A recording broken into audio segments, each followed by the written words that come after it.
Well, you claimed that boxer Gervonta Davis threatened to kill you. Yeah, he told me he's gonna turn me into cast, but I didn't really know what that meant. First of all, Gervonta Davis is my favorite boxer. I think that just was a misunderstanding. Cause I got this homeboy named Ant Glizzy. Somebody ended up stealing my chain from another person. Like another person had my chain and it ended up in Taliban hands. And when it ended up in Taliban hands, he was going live. I guess Gervonta Davis cool with Ant Glizzy because I used to hang with Shy back in the day and he pulled up on Gervonta Davis. And Gervonta Davis was like an amateur boxer at the time. He was with Chino. All right, this is where I really think the friction came from. Gervonta Davis, the little bow, because I ain't know who he was. He's just a little light-skinned guy. So I gave him the bow like, ho, bruh. Then I asked Shy, like, what's up with bruh? He like, nah, that's my man, something. Then they started telling me who he was. Then we was cool. Him and Chino was talking. Then we walked through the club and went through the club. But I still think he feels some type of way. He remember that elbow I put on his chest and I stopped him like, nah, bro, you ain't getting a bow. Hold on, Shy, you want to talk to him? Like, then Shy like, yeah, that's my man. Glizzy cleared up rumors about Gervonta Tank Davis allegedly threatening his life, calling it simply a misunderstanding rather than any real threat. Meanwhile, Floyd Schofield and his father have made headlines by officially filing a petition with the World Boxing Association to secure Floyd a mandatory title shot against Davis for his lightweight championship. I seen a tweet from y'all. It said, you in line to fight Gervonta Davis next? Yeah. Pretty much. Real fast, I want to say what's up because I got some work to do. Yeah, here in line. I put the petition in with the WBA. Everything else got the lawyers involved, so now they're about to sanction it. And right now, they're in talks. To put this fight on in July. But I'll leave y'all two to it. But that's what's happening now. It's really going to be official, the Tank versus Kid fight. Schofield Sr. revealed that legal representatives are already in discussions and expects the WBA to approve the fight soon, targeting a July date. He's pressuring the organization to enforce mandatory defense rules, insisting that if Davis moves up to 140 pounds to face Pitbull Cruz, he should be stripped of the lightweight title. Schofield Sr. argues Davis can't hold the entire division hostage and should either fight his son or vacate the belt, emphasizing he's working purely in his managerial capacity to create opportunities. For all the reasons previously discussed at length with Mr. Schofield, March 24, 2026 correspondence, it is formally and respectfully requested that the WBA strictly enforce the rules and regulations. Either one, order the mandatory defense of Mr. Davis' title against Floyd Schofield, his official #1 contender, to take place, or two, immediately strip Tank Davis if he move up to fight Cruz at 140. And that's the law. He can't go up to 140 and have a fight and keep it held hostage. That's what I'm saying. Be fair to my son. If he don't want to fight him, let the belt go. So people could boost up whatever they want. I'm really over here being a manager and a businessman and doing what I got to do to make opportunities for my son. Shakur Stevenson has jumped into the conversation, acknowledging Tank's massive star power and pushing for their long-awaited showdown. He believes this matchup would be enormous for boxing and is calling on both camps to stop posturing and start serious negotiations for the fans. Stevenson warns that if they never settle their rivalry in the ring, it will permanently damage both of their legacies, and the only way to determine the superior fighter is through actual competition, where someone has to lose when it counts most. 50 million times. I done say, yes, you are the big superstar. You are that, bro. Respect to you for that, bro. I'm cool with that. Come on, let's just fight. Let's negotiate. Me and this could even get on the phone and negotiate. I'll be cool with it. I'm not tripping. It's boxing. Yeah. Entertainment business. We gonna go in there, put on a show for the fans and show the world who's the best. That's the whole point of this entire conversation. Me and him need to show the world who's the best. Don't have a question mark for, oh, I'm gonna go retire and it don't happen. And that's gonna be a question mark. That's gonna be left on our legacy. So to fix both our legacies, somebody has to lose. Stevenson confidently points to his multiple weight class championships as clear evidence of his superiority over Davis. He believes his accomplished resume should end any debate about who has achieved more professionally in the sport. For Shakur, the comparison isn't even worth entertaining because his track record demonstrates everything, and he's certain his career accomplishments have already answered every question about his standing in boxing. I've been 3 different divisions, won 1, 2, 3, 4, and had the Ring magazine belt. So I done way more than him. Like, if we talk about accomplishments, I don't want to hear what has I done for the sport of boxing. What have you done? Davis fired back by questioning whether Stevenson has truly proven himself against elite-level competition. Tank criticizes Shakur's style as overly reliant on movement rather than power or sharp counterattacking ability. He claims Stevenson consistently gives ground under pressure and hasn't faced genuinely dangerous opponents, arguing that constantly moving around the ring and avoiding exchanges doesn't prove dominance, but rather shows he remains untested against top competition. Nah, for sure. Do you think that's gonna be your hardest fight? Hell no. Nah? Wow. Cause he a good boxer, nigga. Like, that's when I look at y'all two as the best in the division. How? Show me something that he did spectacular. Show me something that he did outrageous. Show me. Right, his power not outrageous. Okay. What defense? Oh, you don't think he got defense? He just jumped back. You never see him slip no punch. You never see him slip no punch. Go look at it. You see him back up from a lot of people. Back up, move around. He don't got no technique. And his offense is the same thing. In a brief but telling moment, Davis hinted at his mental state and future positioning in the sport, suggesting he'll be in a completely different place mentally when people really examine his face and career trajectory. I feel like it's easy work though. You like, Come on, bro. Calvin Ford, Tank's coach, explained that Stevenson's decision to remain at 135 pounds isn't entirely his own choice. While Shakur's personal preferences matter, managers and promoters have their own strategic agendas and financial priorities that ultimately influence fight decisions. Ford emphasized that even if Stevenson wants specific matchups, those fights must make business sense for everyone involved, especially those financing the events, since boxing's business side carries equal weight with the athletic competition. Do you believe that we get to see that one in the near future? It's just based on Shakur, to tell you the truth, because he got to understand we are the managers, promoters, that's their brand. And they can't make a decision even if they want to make a decision, you know what I'm saying? So again, it have to make sense to the people that's in charge, you know?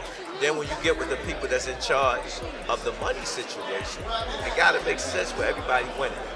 Ford also defended Stevenson against critics labeling his style as passive or boring, insisting Shakur won't change his fundamental approach just to entertain crowds or silence detractors. He called Stevenson a true boxing master and made clear that if problems arise on fight night, Shakur's calculated approach stems from intelligence rather than carelessness, refusing to let outside perception dictate his fighter's core identity. Shakur's had his critics recently from his most recent performance, his upcoming fight.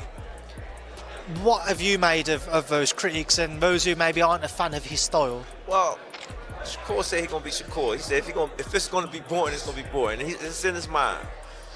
Again, that's one of the things that doesn't put him on that level. You know what I'm saying? But that's Shakur. Shakur gonna stick to what he do. You know, I call Shakur a master boxer. You know what I'm saying? That's just what he is, you know? If things don't go the way he wanted to go, it's because of him.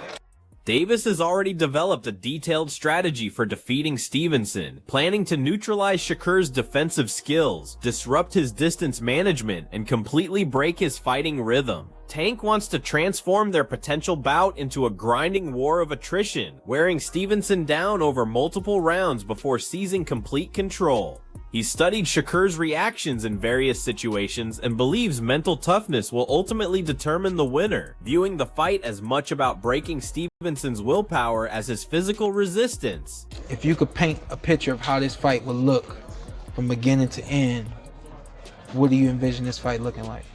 I want to take his best punch or whatever he do good, be able to take that and take it away from him, and be able to make sure that when I give him myself, make sure I'm doing everything correct, make sure all the way down to the T. Take him in that deep water and drown him. Stevenson maintains their fight is absolutely essential since it would match the division's two premier talents. He believes that with both fighters controlling their own careers and typical obstacles like competing networks and promoters removed, the only remaining requirement is mutual agreement between the two champions to make this super fight happen for boxing fans. Who worked with him, right? So since y'all with work who? together, Tank, yes. Tank, yeah. Since y'all work together, am I in the plans? Because I want the fight. I'll tell you this. Tank has definitely said repeatedly, I want to fight Shakur. So I want to fight Shakur. If that's the case, if I'm a free agent now, I'm doing whatever I want, I'm on here fighting these guys, am I in the plans? Like, is this 6-fight deal something that's real, or was that like... No, he's definitely got a plan. And like, you know, there's a lot of fighters which are sort of in group. You sort of say, okay, here's the list of fighters that I'm planning on fighting. It might be 6 fighters, it might be 4, it might be 8.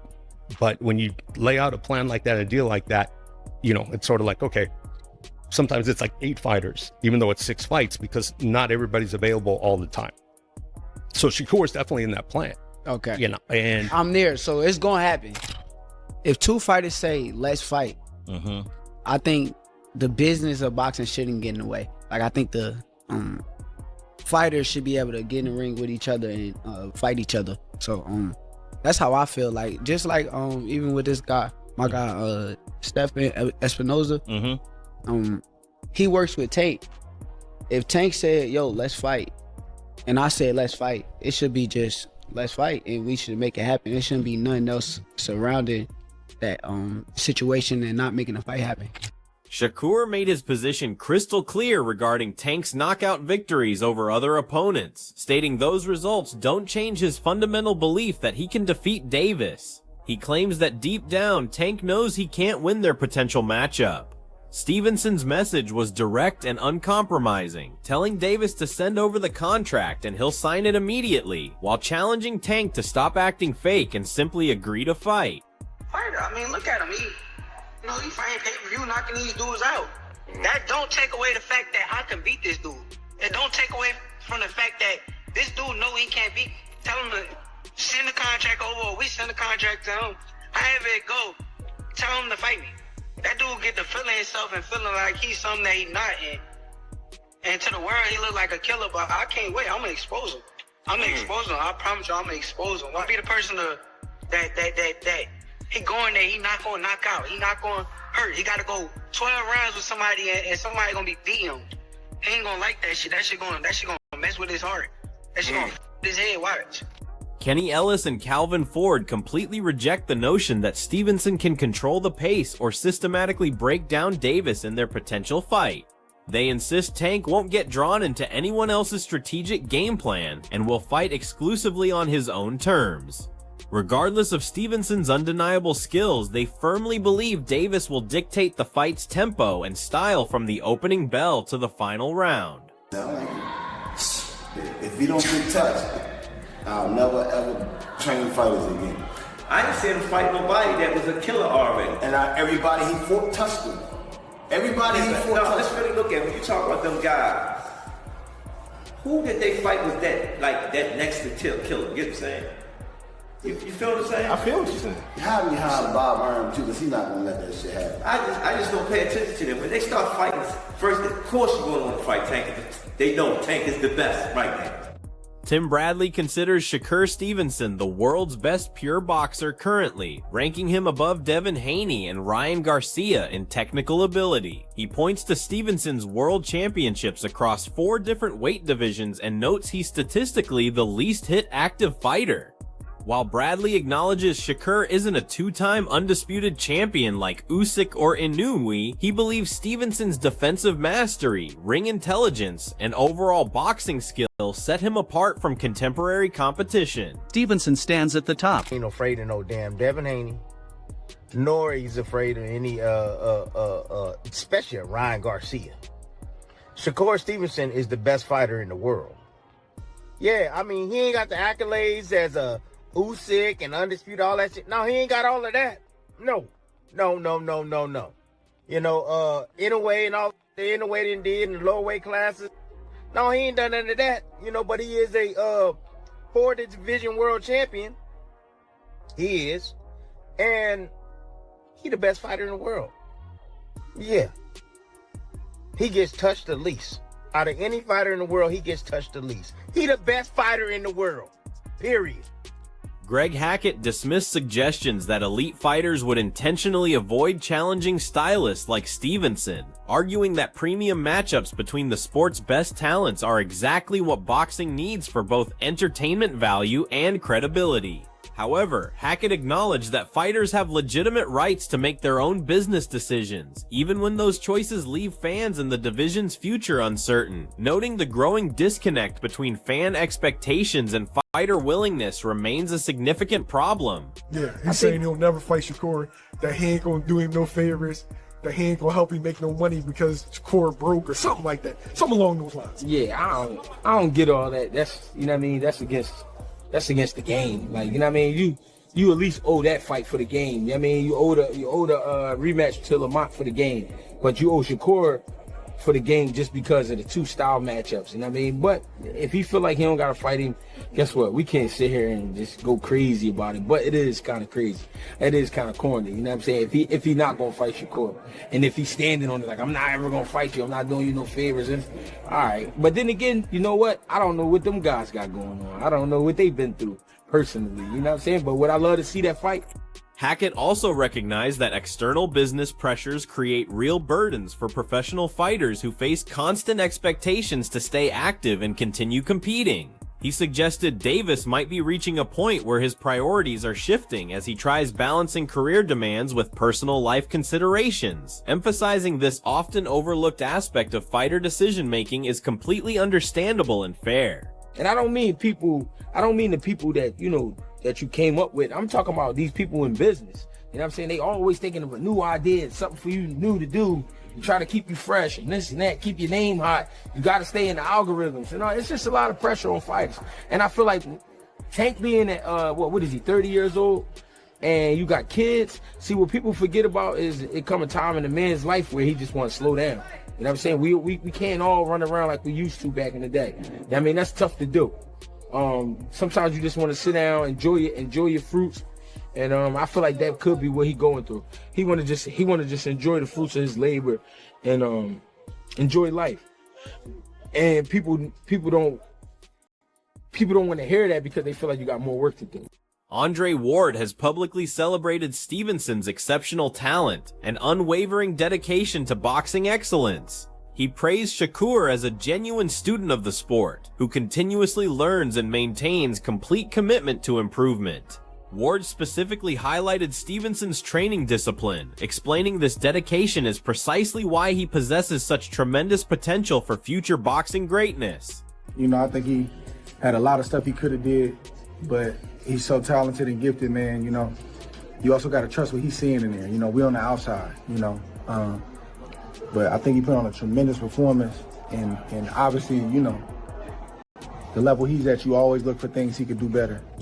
The heated rivalry between Davis and Stevenson has reached a critical breaking point, with neither side showing any willingness to compromise their positions. From Schofield's legal maneuvering for mandatory title shots to Shakur's persistent callouts and Davis's dismissive reactions, the lightweight division has become more chaotic and unpredictable than ever before. Fans desperately want resolution, analysts demand action, and both fighters are rapidly running out of legitimate excuses to avoid each other. Until official contracts are signed and gloves are actually laced up, all this remains mere speculation and trash talk. But when these two elite champions finally meet in the ring, the entire boxing world will pause everything to witness the outcome.